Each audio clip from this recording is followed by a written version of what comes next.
అది దేవునికి మహిమ కలుగును గాక. మీ అందరికీ నా హృదయపూర్వక వందనాలు తెలియజేస్తూ ఉన్నానండి.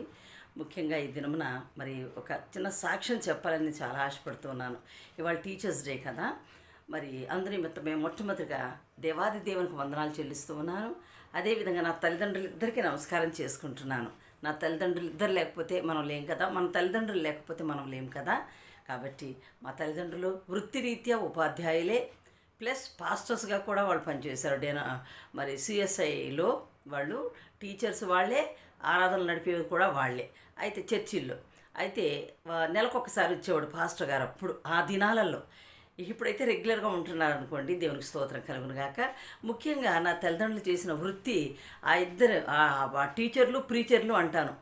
పాస్టర్ల తనాలు వాళ్ళు చేశారు, వాక్యం చెప్పారు, సంఘాలను నడిపారు, మరి విద్యను నేర్పించారు విద్యార్థులకు బడిలో.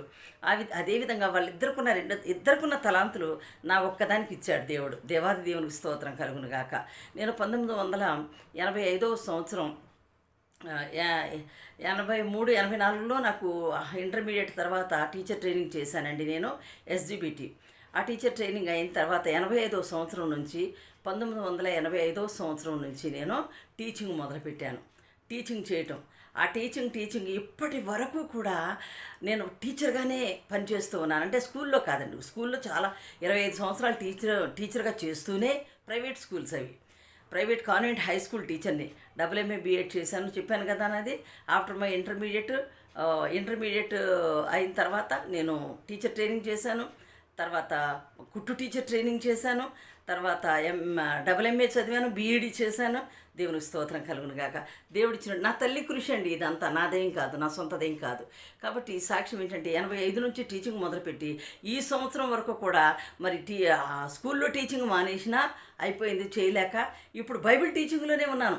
ఆనాటి నుంచి ఈనాటి వరకు 40 సంవత్సరాలు నేను పూర్తి చేసుకోవడం జరిగింది. దేవాది దేవునికి స్తోత్రం కలుగును గాక. దేవుడిచ్చిన గొప్ప కృపను బట్టి వందనాలు చెల్లిస్తున్నాను. మరి బైబిల్ గ్రంథంలో 32వ దావీదు కీర్తన 8వ వచనంలో ఏమనుందంటే, ఆ వాక్యం చేతపట్టుకుని నేను ముందుకు నడిచేదాన్ని. ఏమనంటాడు, నీకు ఉపదేశం చేసేదను, నీవు నడవలసిన మార్గమును నీకు బోధించేదను, నీ మీద దృష్టి ఉంచి నీకు ఆలోచన చెప్పేదను. హల్లెలూయా. నా మీద ఎప్పుడు కూడా దేవుని దృష్టి ఉన్నది. దేవాది దేవునికి స్తోత్రం కలుగును గాక. ఆమేన్.